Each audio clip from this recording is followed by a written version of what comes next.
I'm Dr. Petra Weldis, and with Reverend Karen Fry, co-spiritual director of CSLDallas, with Reverend Dr. Ken Gordon, the Center for Spiritual Living spiritual leader. We are here today to change the experience of all our brothers and sisters, especially for our Black and African American men and women, by healing the consciousness of racism. We are faith leaders from Centers for Spiritual Living from all over North America, the U.S. and Canada, here in Dallas for our annual Ministers' Convocation. We are gathering together with local community members to use our spiritual tools to change consciousness, to heal racism in America. Rather than flinging words at each other, we use our words to build and create a new vision, expecting to awaken humanity and heal the consciousness of racism in America. So let us sing together. The words are in your program. And no, I will make a quiet place within my heart, and I will wait upon the Lord. I will wait upon the Lord.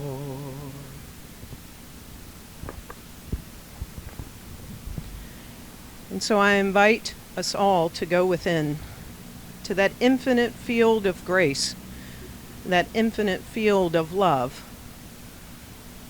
that which is always present, that which center is everywhere and circumference is nowhere. It is in this field of love that love gathers as the individualized expressions of God, universal presence, spirit. And we are the body, we are the arms, we are the mouths, we are the ears, we are the hearts, we are the minds of life itself, of God made flesh. And so we open to it. We allow this one power, this one love, to be as each of us in this moment, in this field of love, this field of grace, this field of consciousness. And we open up to that which is the spiritual truth of life itself. We be the body. We be the love. For this time is holy ground and truly blessed. I invite you to say with me, Ashe, Aho, Amin, Amen, and so it is.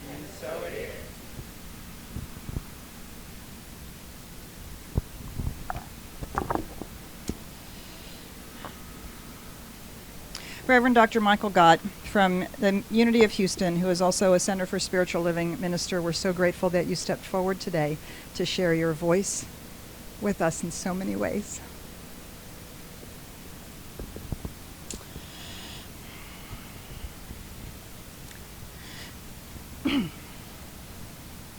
So I cried when I wrote this. I cried when I read it to Karen.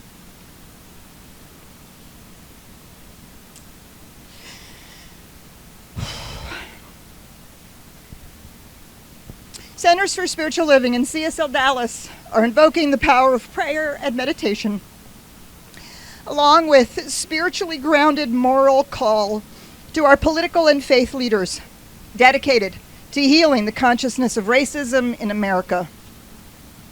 Spiritual leaders throughout the ages have discovered their moral obligation to call forth a new vision for humanity, based in the spiritual teachings of the world's greatest scriptures.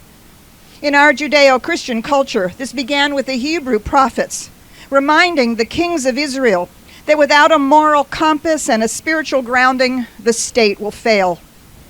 These prophets sought to revolutionize the people and to awaken humanity to a moral compass of law and faith. Jesus carried the message to the priests and the people, preaching a revolutionary gospel of love.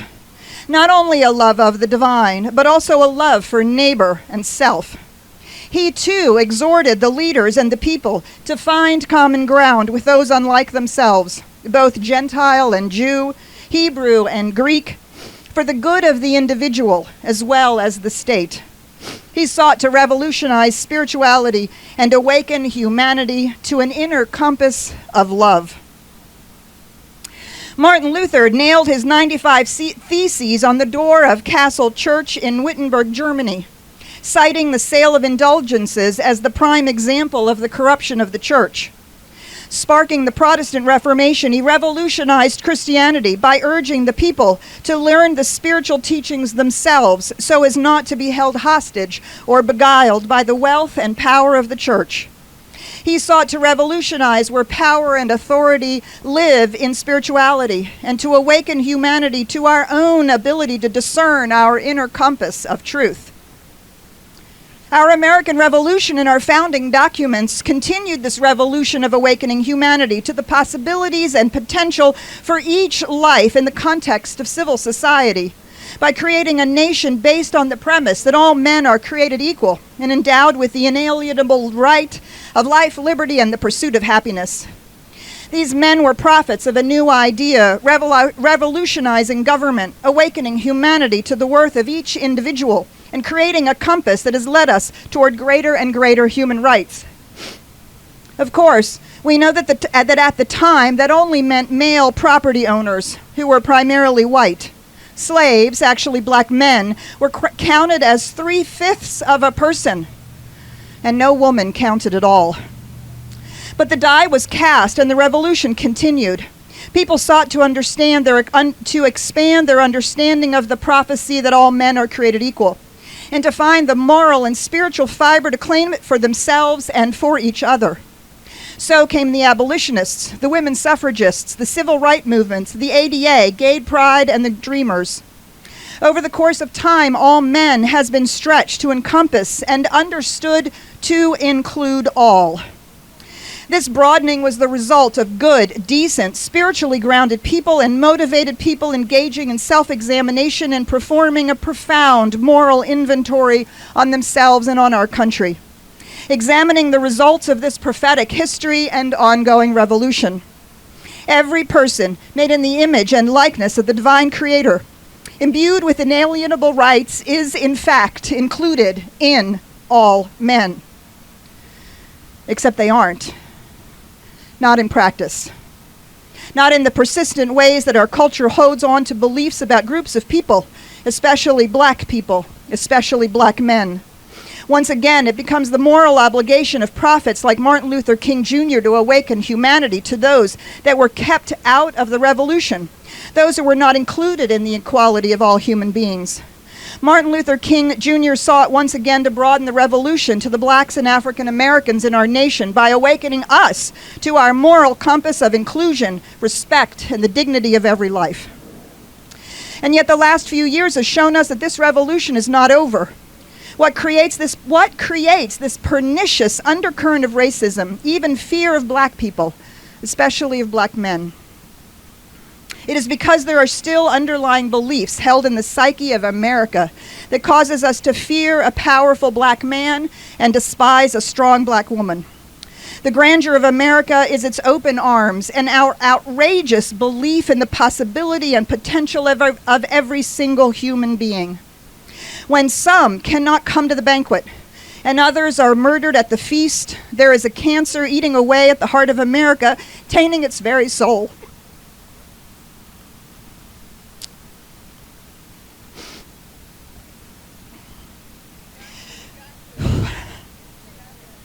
This cancer is the unconsciously held beliefs about blacks, which are at odds with our spoken values of the rights and dignities of humanity.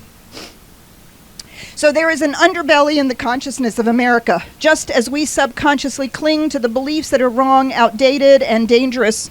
So parts of the America psyche is holding on to old fears generated lifetimes ago in the ships and markets and fields of slaves.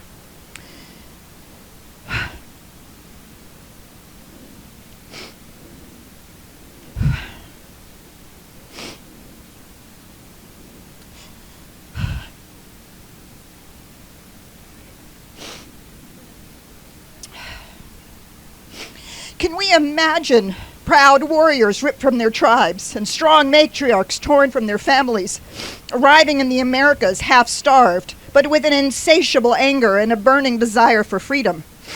Can we imagine slave owners with a shattered moral and spiritual compass becoming fearful of these powerful warriors and strong women?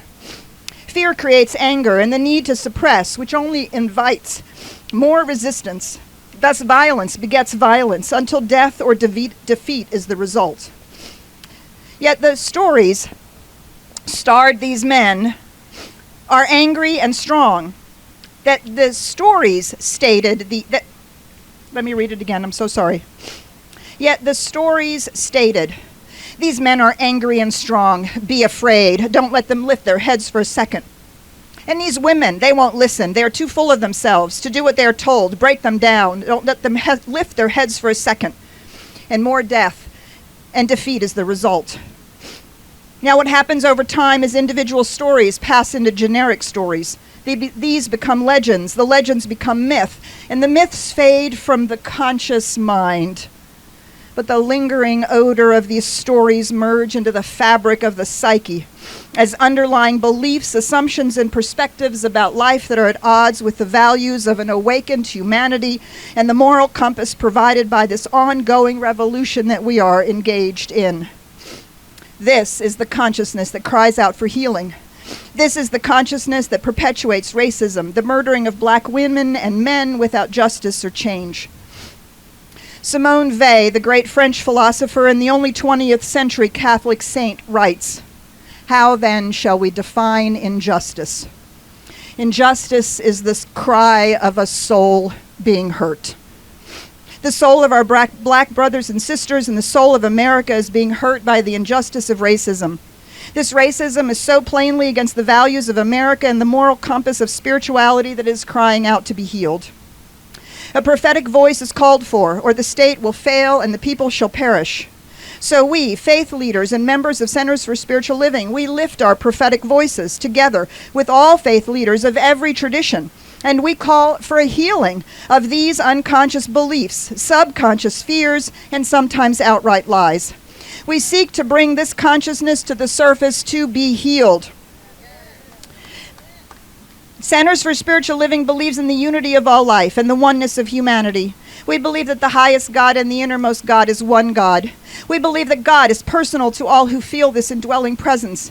We believe that all people are the divine spark and to have a divine right to express their best self. We value the compassionate heart, the disciplined mind, and the creative power inherent in every human being. Standing on the shoulders of the spiritual prophets before us, we are here to awaken humanity to its magnificence. We exhort our leaders, both faith and political, to answer the call of love, compassion, unity, integrity, decency, and equity. As spiritual leaders and people of faith, we know and believe in the power of the word of prayer and the healing intention in group meditation. So today, we gather to speak our word for the continuation of the revolution of humanity. We speak our word for the evolution of our culture into its truest and highest potential, seeing each and every person as a valued, important member of the whole. We speak our word for the healing of the old beliefs, old wounds, old unforgivenesses, old fear, old resentment, old hatred, and old separation. These have no place in our hearts, for they cloud our spiritual and moral compass. We speak our word for the restoration of the grand experiment, the revolutionary ideas, love your neighbor as yourself. All people are created equal. All people are part of one human family.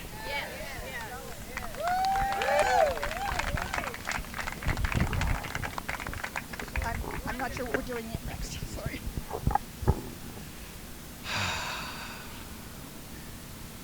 Use me, oh God, I stand for you, and here I'll abide as you show me all that I must do. All I'm saying is command my hands. What must they do? Command my life. It's here for you.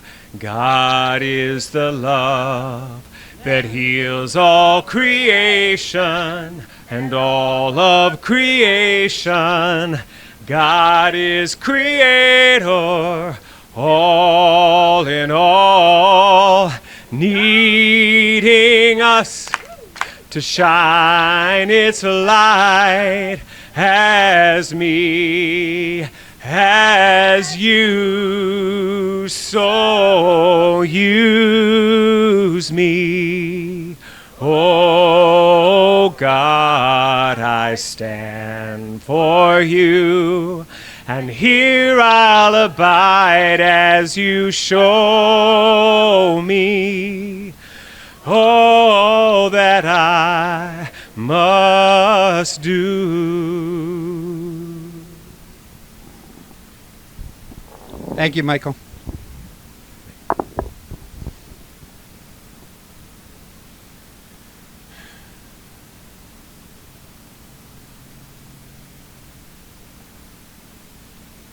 Perhaps you've noticed that there seems to be an evolution of spirituality in the last couple of decades.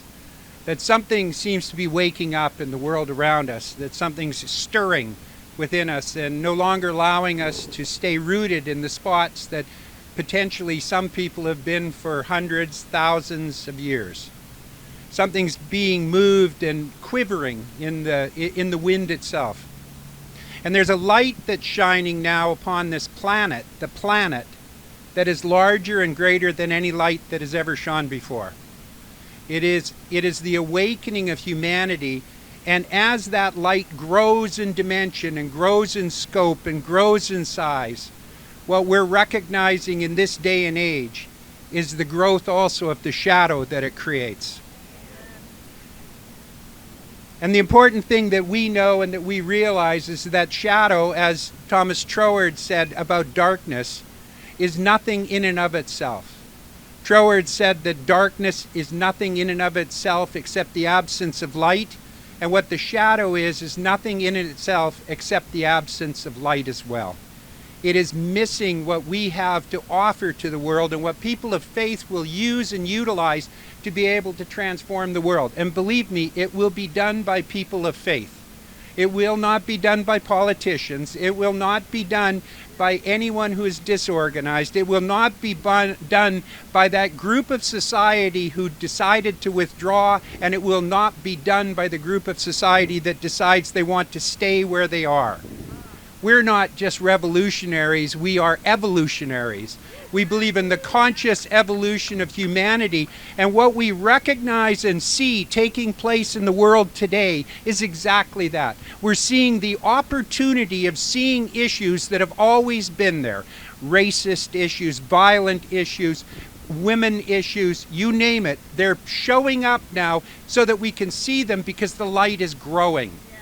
And our objective is not to bow down to it and be frightened of it or to run away from it. It is instead to be able to shine our light on it, to be able to diminish the shadow and make it disappear once and for all so that we truly can live as Dr. Holmes said we should, which is in a world that works for everyone. Holmes said that he believes that the ultimate goal of all life is the complete emancipation from all discord, and it's sure to be attained by all. Well, all means all. It doesn't mean that little select group that hangs out and says this is the way it's got to run. I share with you that this awakening, this coming to fruition and understanding is something that we are moving into whether we want to or not. But it can be broken, it can be slowed down, it can be disturbed if we are not prepared to be, as leaders in the faith movement, moving forward with that concept in our mind and that direction in our head. It is up to us to set the intention and set the vision, see it for what it is, and move forward in peace and in harmony. You know, what's happening in the world right now is that we are truly moving from that that area of competitiveness into the area of creativity that's been spoken of. We're evolving into a world where we no longer have to be frightened of color. We no longer have to be frightened of gender. We no longer have to be frightened of choice. Instead, what we can do is we can see it, envelop it, embrace it, nurture it, and make it whole. And the reason that we do that is because what we do to our brothers and sisters, we do to ourselves. We understand the concept of there is one life, that life is God's life, that life is perfect, and that life is my life now. And it's important for us to remember that when we look outside of ourselves and to stop bringing our consciousness to bear to support what is happening in the world around us through the same way that we are offended by it. To be able to look at it instead of hating, what we need to do is we need to rise above it. The issue in our life today and the next step in the conscious evolution of humanity is not to hate, it is to understand that the problem isn't what we hate, it is the hate itself. And so that what we can do is we can speak out, we can move out, and we can bring our consciousness to a place that where it bears fruit. And that bearing fruit is to recognize and know that there's another way to transform the world.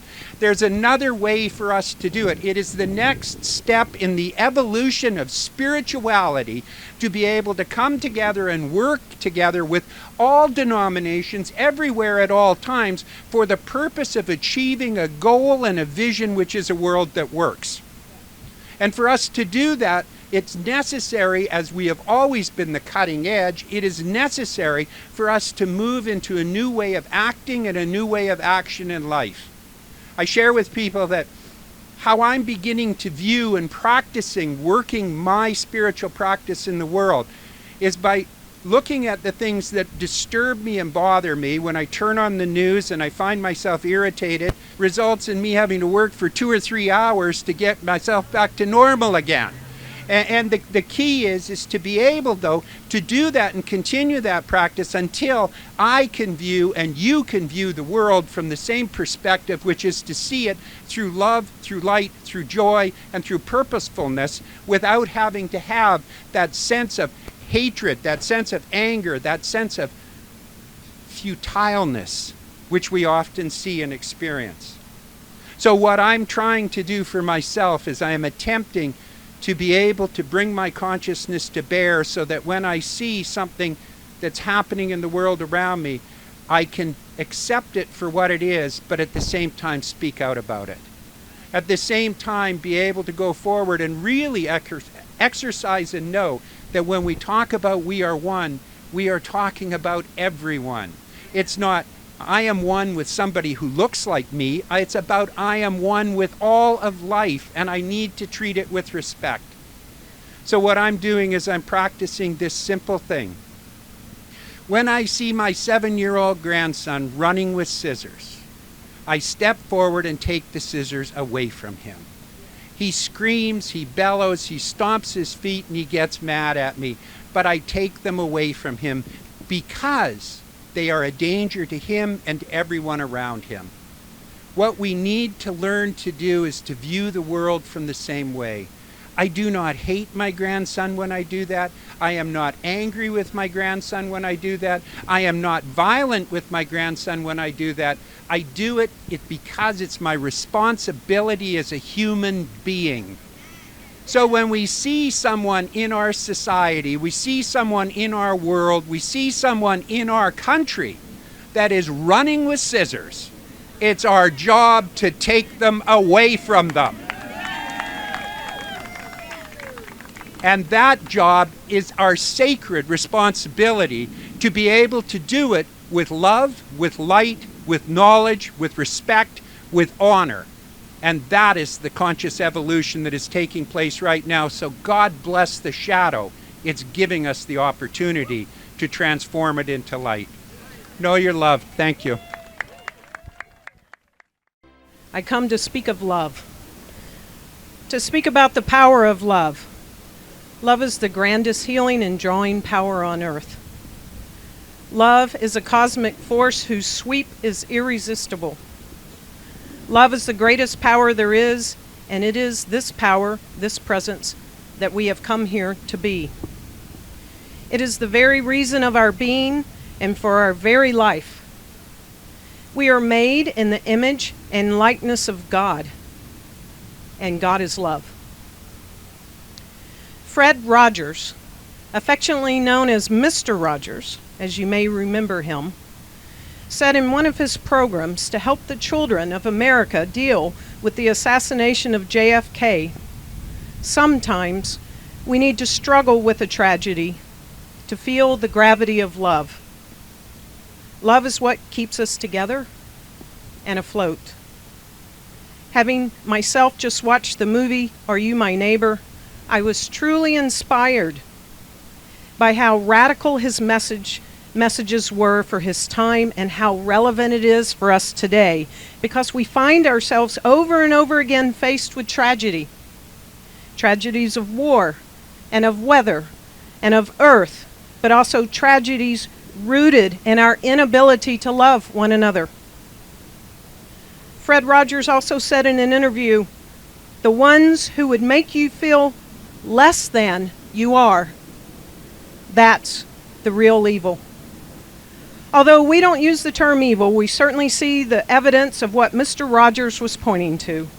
Today we are here to heal the perceptions of difference that plays out as the less than mentality inherent in racism or any other kind of prejudice and divisiveness.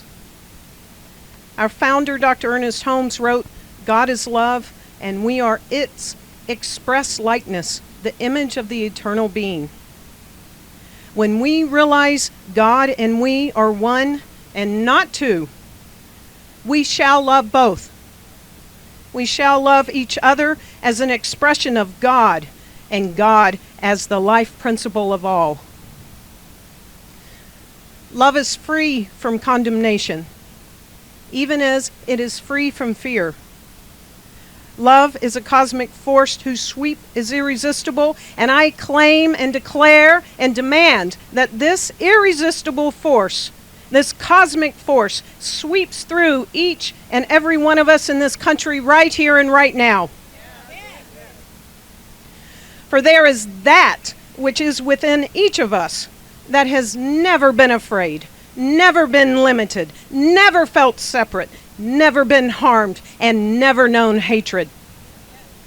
So I declare that it is in this moment that each and every person knows that place within themselves, a place of divine love and divine intelligence, divine right action, harmony, and the place where the unity of all life resides. I also speak to that place within each of us and invite us each to lay down our thoughts and false beliefs of mass destruction. Those thoughts of division, separation, privilege, superiority, and pick up our awareness that there are more divine similarities than differences. That within the word humanity, there lies unity. We attract to us what we first become. And until we learn to be love, we are not sending out love vibrations, and not until we send out these vibrations can we receive love in return. Fred Rogers continues to challenge us with his admonishment to take the gauntlet and make goodness attractive in this next millennium. That's the real job we have. He went on to say the only thing that ever really changes the world is when somebody gets the idea that love can abound and be shared. So it is ours to realize that to be love is powerful, not weak. That it builds bridges rather than simply tolerates, and that it is, in fact, the deepest spiritual practice and moral obligation that we as human beings can take on. One of these first things to do with this obligation is to love everybody. We must begin this at once. There is always more good than bad in people, and seeing the good brings it forth. We know that what we focus on grows, so focusing on hate brings more hate, and difference brings out our differences, but focusing on love changes everything. Love is the sole impulse for creation, and when we do not have love as the greatest incentive as our life, we are not aligned with God, the universal presence, the spirit of life itself. In times like these, it is important to open ourselves up to the acts of love that are available every single day, to see them, to call them out, and to add our own acts of being love in the world, to bring this power to bear in our daily lives. Mr. Rogers incorporated them into a successful children's program, which was his ministry for 30 years. He passionately believed in this love and regularly reminded his viewers, "You are the beloved son, the beloved daughter of God." I do realize at times like these, we so often turn to Martin Luther King Jr. for his powerful words and inspirations. And yet we stand here today as predominantly white ministers and people of faith. Therefore, now is the time for each of us to take up the mantle of love and be loved for the sake of our black brothers and sisters.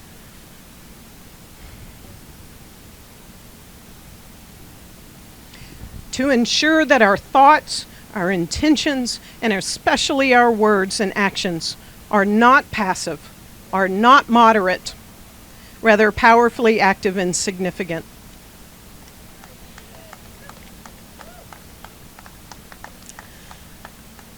I am constantly faced with the voices of fear in my head that say, "What difference will my one voice make?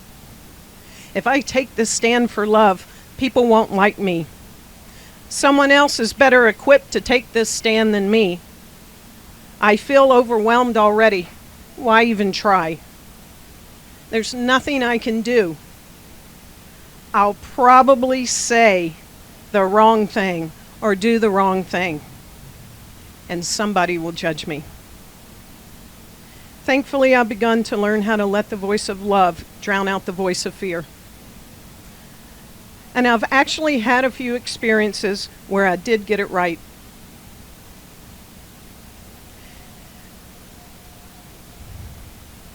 When I spoke up for my black brothers and sisters and did not remain silent, that was the time I got it right. As I stood as the power and presence of love in the midst of a race or altercation, that's when I got it right.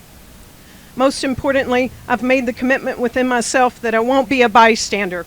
I ensure that love is on the field when fear, hate, and racism is present.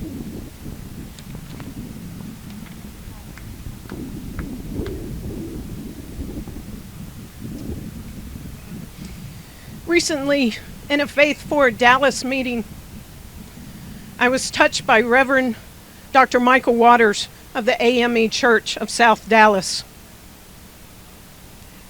who is a colleague and becoming a friend, who said that the white faith leaders in the room, he was speaking to us. He said, "You don't need an invitation from anyone. We need you. Show up, stand up, and speak as love." And so our faith teaches us that God in each of us is the same in all of us. We are all one with all people, all things, with all life. Let us each be moved by this great love which we have for the world, for America, for our black brothers and sisters in this time of tragedy after tragedy. Let us believe in the power of this love. Let us each be it as we talk, live, and act from it. And in doing so, we are, in fact, absolutely healing the consciousness of racism in America.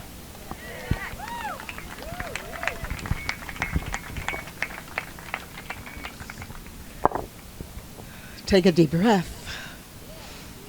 Look up.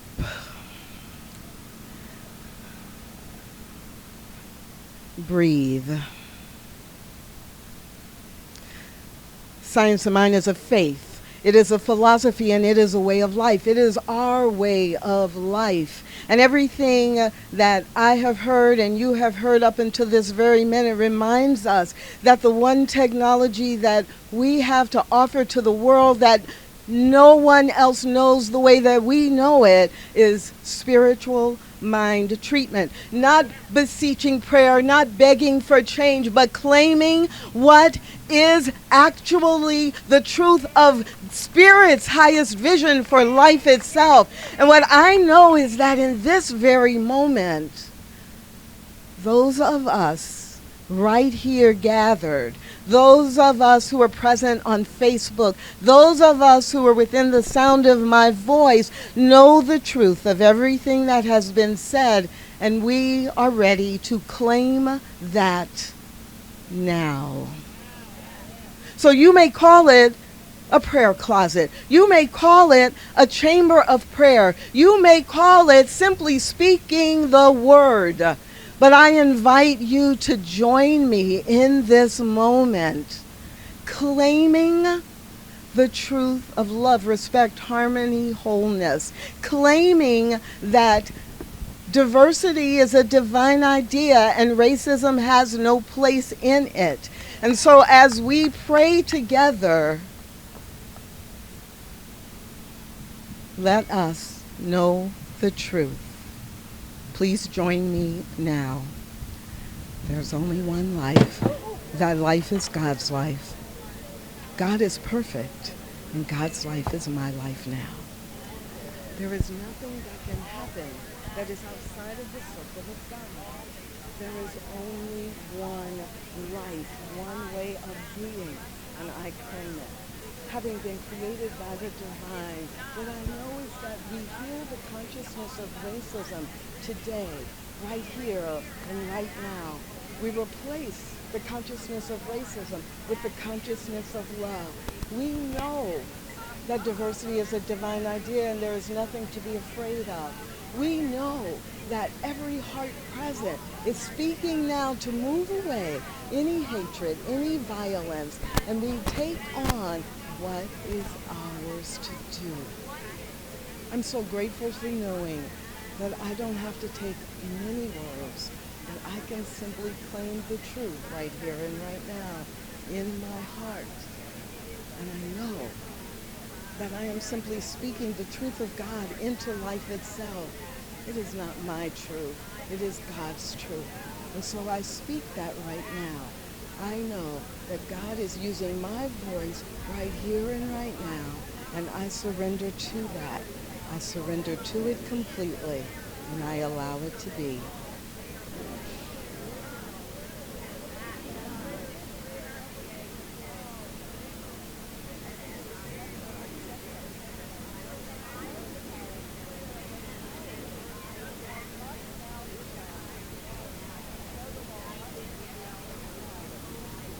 There is only love.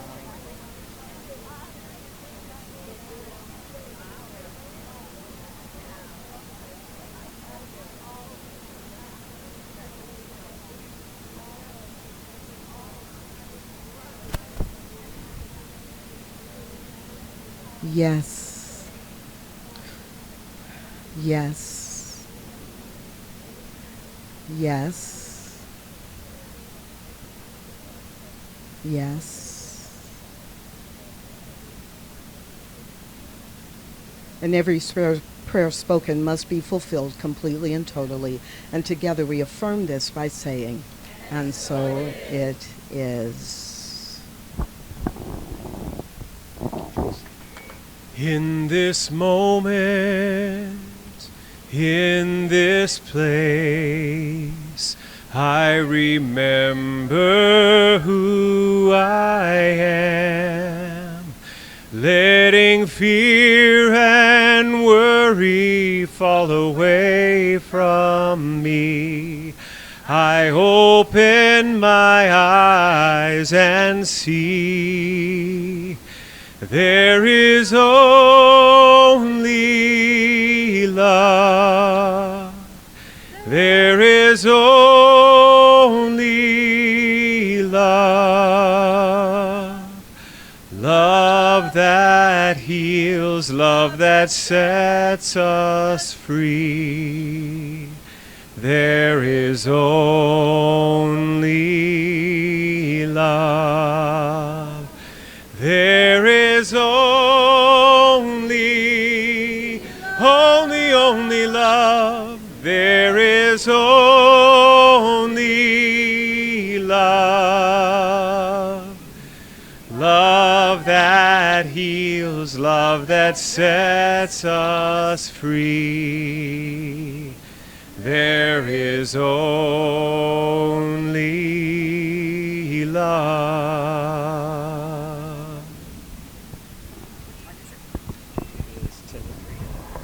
So we'd like to invite you now, where you're standing, I'd like to invite you to actually turn outward. I want you to just turn around and turn outward. There's a power and a force and a presence in life. We're going to spend 5 minutes in silence, in the silent meditation in the private sanctuary of our own hearts.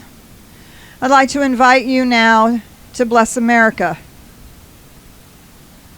Everyone and anyone that you think requires blessing and lifting, in the silence, let us contemplate love as the irresistible cosmic sweep that is healing the consciousness of racism in America today.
And so right where you are, take a breath.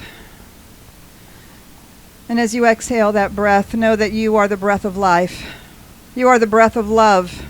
You are anchoring that life and love into reality now. We believe in the power of this mind to heal conditions. We believe in the power of love to make a difference. We believe in the power of our word to shape reality. We believe in the power of the presence right here, right now. Take a breath. Breathe it in. Breathe it out. Let that love be the truth that showers you right here, right now, for the gift that you are, the gift of love for your heart, your mind, your soul, your commitment, your passion, your integrity, your truth, that which you came here to be and that which you came here to do, but most importantly for who you are. A radiant, magnificent, beloved being of love and light who is here to raise the consciousness of the planet one moment, one breath, one word at a time. We bless this time. We bless the breath. We bless the words. And we bless the outcome, which we know is already assured. And so in closing, as we stand here, we'll simply sing ourselves out with I Am a Stand. Let there be peace. I am a stand for peace. Let there be love. I am a stand for love. Let there be joy. I am a stand for joy. We are making a new world now. Let there be peace. I am a stand for peace. Let there be love. I am a stand for love. Let there be joy, joy. I am a stand for joy. We are making a new world now. We are making a new world now. Yeah, thank you so much. Thank you for each and every one of you for coming out here in the heat. Thank you to Dr. Ken and to Reverend Dr. Michael and to Karen and to all of our fabulous volunteers who helped. And I'll name you all on Sunday because I don't know who all you are. Tracy, thank you for coming and handling our beautiful chamber of prayer. So please feel free to make your way to the shade of the cool of the bus. And